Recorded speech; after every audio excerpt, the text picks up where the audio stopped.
sur ma chaîne. Aujourd'hui, on s'en va au Chili. Alors, c'est parti. Alors, la capitale, c'est Santiago. La population, c'est 19 650 000 personnes environ. La devise, c'est le peso chilien. La superficie, c'est 757 000 km². La langue officielle, l'espagnol. Le gouvernement, c'est un régime présidentiel. La situation géographique, c'est un État d'Amérique du Sud, en bordure de l'océan Pacifique. Le Chili est limité au nord par la Bolivie, puis à l'est par l'Argentine. En grande majorité, c'est le christianisme, la religion, principalement catholique. Le climat, comme le Chili, s'étend sur une longueur de 4300 km². On passe des régions climatiques extrêmes au nord, désert aride d'Atacama, et puis jusqu'au sud, qu'on arrive à des froids de l'Antarctique. Fait que c'est divisé en 6 parties. La première partie, c'est le Grand Nord, qu'on dit Norte Grande. C'est un territoire qui est désertique. L'air est asséché par une masse d'air froide qui longe le long de la côte. Puis il y a très peu d'humidité. Et puis ça reste bloqué dans les montagnes. Les conséquences, c'est que le désert d'Atacama, c'est le plus sec au monde. Mais c'est pas nécessairement le plus chaud. Le Petit Nord, Norte Chico, c'est une région semi-désertique. C'est une zone de transition entre les déserts du Nord et les zones plus humides vers le sud. La plupart de l'année, le ciel est extrêmement clair et puis sans nuages. Et puis les pluies sont relativement rares. Ensuite, on arrive au centre. Le centre, c'est autour de Santiago. Et puis les villes aux alentours bénéficient d'un climat presque de type méditerranéen, avec des étés secs, puis des hivers doux et pluvieux. Et puis évidemment, les étés sont chauds. Le sud, la région des lacs, c'est un climat pluvieux tempéré. Il y a beaucoup de pluie toute l'année, sauf en été, quoi qu'il peut en avoir quand même. Tu as Chiloé, la plus grande île du Chili, qui est réputée pour son climat humide, seulement 60 jours de soleil par année. Tout en bas du Chili, complètement au sud, on a la Patagonie, que j'ai parlé, j'en ai déjà parlé dans une vidéo sur l'Argentine. Je vous mets ça dans le petit, soit là, soit là. En tout cas, vous allez voir. C'est un climat froid, pluvieux, avec des rafales de vent assez violentes. Une grande partie de l'année. D'ailleurs, le temps peut changer en un clin d'œil. Ensuite, on a les îles du Pacifique, c'est en particulier l'île de Pâques, où là, on a un climat subtropical chaud, avec des pluies éparses toute l'année. La température aussi est toujours entre 15 et 17 degrés en hiver, et puis 24 degrés environ en février. Et comme vous l'avez compris, ben, comme on est dans le sud, ben, les saisons s'inversent avec le moment de l'année. Les coutumes, la culture puis les traditions. Les Chiliens, c'est des gens qui sont charmants et qui sont toujours prêts à vous aider. Mais il ne faut pas aborder la thématique de la politique, surtout de la dictature de Pinochet. Évidemment, si eux vous en parlent, oui, mais sinon, on tient sa mort. Comme je vous le disais tantôt, comme le Chili est 4300 km de long, il y a plusieurs cultures. Il y a la culture, il y a le Nord, qui se caractérise par l'influence des cultures andines, Aymara, Quechua, Atacamen. Puis c'est mêlé de religion catholique. Ensuite, dans la zone centrale, c'est caractérisé par des traditions rurales. C'est considéré comme c'est considéré dans ces régions-là ce qui rassemble la majeure partie du peuple chilien. C'est là que l'identité des Chiliens se trouve.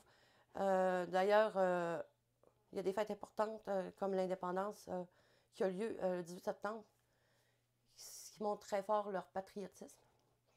C'est surtout dans cette zone-là, mais j'imagine que c'est un peu partout comme ça dans le pays. mais je pense que c'est très fort dans le centre.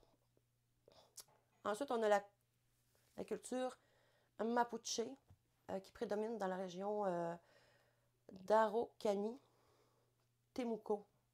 Évidemment, je vous l'écris toujours dans le bas. Et puis, ce peuple-là, il y a quand même 150 000 personnes. Là, pour l'instant, je n'ai pas grand-chose là-dessus, mais éventuellement, je vais revenir parce que je trouve que c'est important de parler des Mapuche. Mais là, pour là, j'ai ce petit bout-là, puis c'est tout. Mais ça, il y aura autre chose. On continue. La cuisine. Comme on se trouve le long du Pacifique, eh bien, les fruits de mer, il y en a. C'est du crabe, des crevettes, des palourdes, des huîtres, des oursins, du homard, de la noix de Saint-Jacques. Fait que la cuisine chilienne offre un large choix de crustacés. Comme en Argentine, il y a de la viande de qualité au Chili. Et les Chiliens sont très adeptes de asados, barbecue. Le bœuf se décline à toutes les sauces, toutes sortes de spécialités. Et puis dans le sud, ben, c'est l'agneau. Les empanadas. C'est un plat traditionnel d'origine espagnole. C'est une sorte de chausson farci haché avec de la viande hachée, des oignons, des olives, et puis on peut y ajouter du fromage ou des légumes. Le cozuela, c'est une soupe dans laquelle on met de la viande, des légumes, des pommes de terre, des maïs, des potimarrons. Comme vous pouvez le constater, la cuisine chilienne, elle est simple, mais ça a l'air très bon. Le ceviche, c'est un plat qu'on retrouve partout en Amérique latine. Au Chili, le ceviche se désigne par un plat de poisson cru avec du jus de citron, de l'ail et de la coriandre. C'est un plat qui est accompagné de patates douces et de maïs. L'humanitas, c'est une purée de maïs et d'oignons. La purée est généralement emballée dans des feuilles de maïs et puis c'est cuit dans l'eau bouillante. Le currato al hoyo, c'est un plat typique de l'île de Chiloé. C'est des fruits de mer, puis de la viande, du porc ou du poulet, avec des légumes qui sont enroulés dans des grandes feuilles, avant d'être cuits à l'étouffée sur des grandes pierres chauffées sur un feu. Les anecdotes. Le pays le plus allongé au monde, il s'étend sur 4300 km, comme je l'avais dit plus tôt, du nord au sud. Et puis, il est large d'environ 180 km d'est en ouest. C'est une caractéristique géographique assez unique, ce qui donne une remarquable diversité de paysages, notamment quand on part du désert d'Atacama au nord, et puis qu'on a la cordillère des Andes à l'est. On longe le Pacifique tout le long.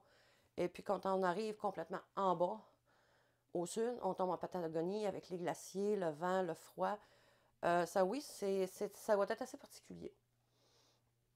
Le Chili, c'est un grand producteur de vin. C'est reconnu assez mondialement.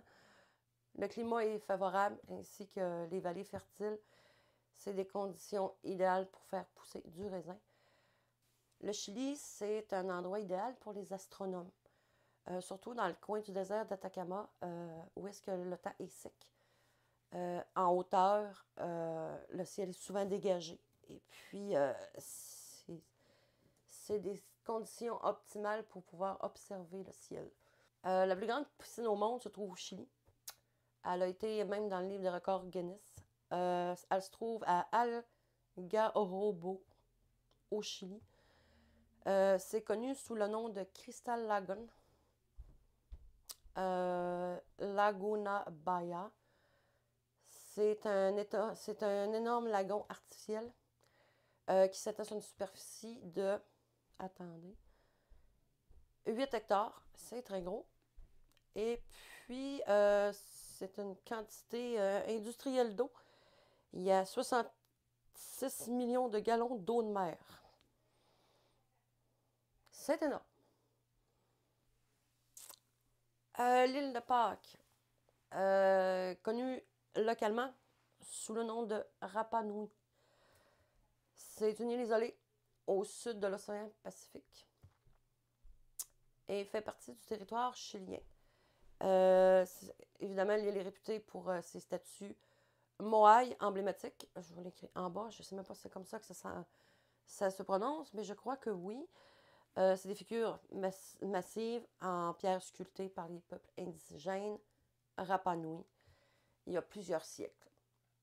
Historiquement, l'île de Pâques a été baptisée par l'explorateur néerlandais Jacob Roggeveen, que je vous écris en bas dans le dessin. En bas. Et puis que, si elle a été nommée comme ça, c'est parce qu'il est arrivé un dimanche de Pâques en 1722. Cependant, les habitants autochtones de l'île l'appellent Rapa Nui, ce qui reflète l'héritage polynésien. Évidemment, l'île revêt une grande importance archéologique et puis ses mystérieuses statues Moai continuent de fasciner les visiteurs et le monde entier. Et puis voilà, c'est ce qui termine ma vidéo. Je vous remercie d'avoir écouté jusqu'au bout. Je vous demanderai de vous abonner, s'il vous plaît, de m'envoyer des pouces bleus, de mettre des commentaires et puis d'activer la petite cloche pour ne pas manquer mes vidéos. Je vous revois pour la prochaine vidéo. Et puis, je vous dis à la prochaine. Bye!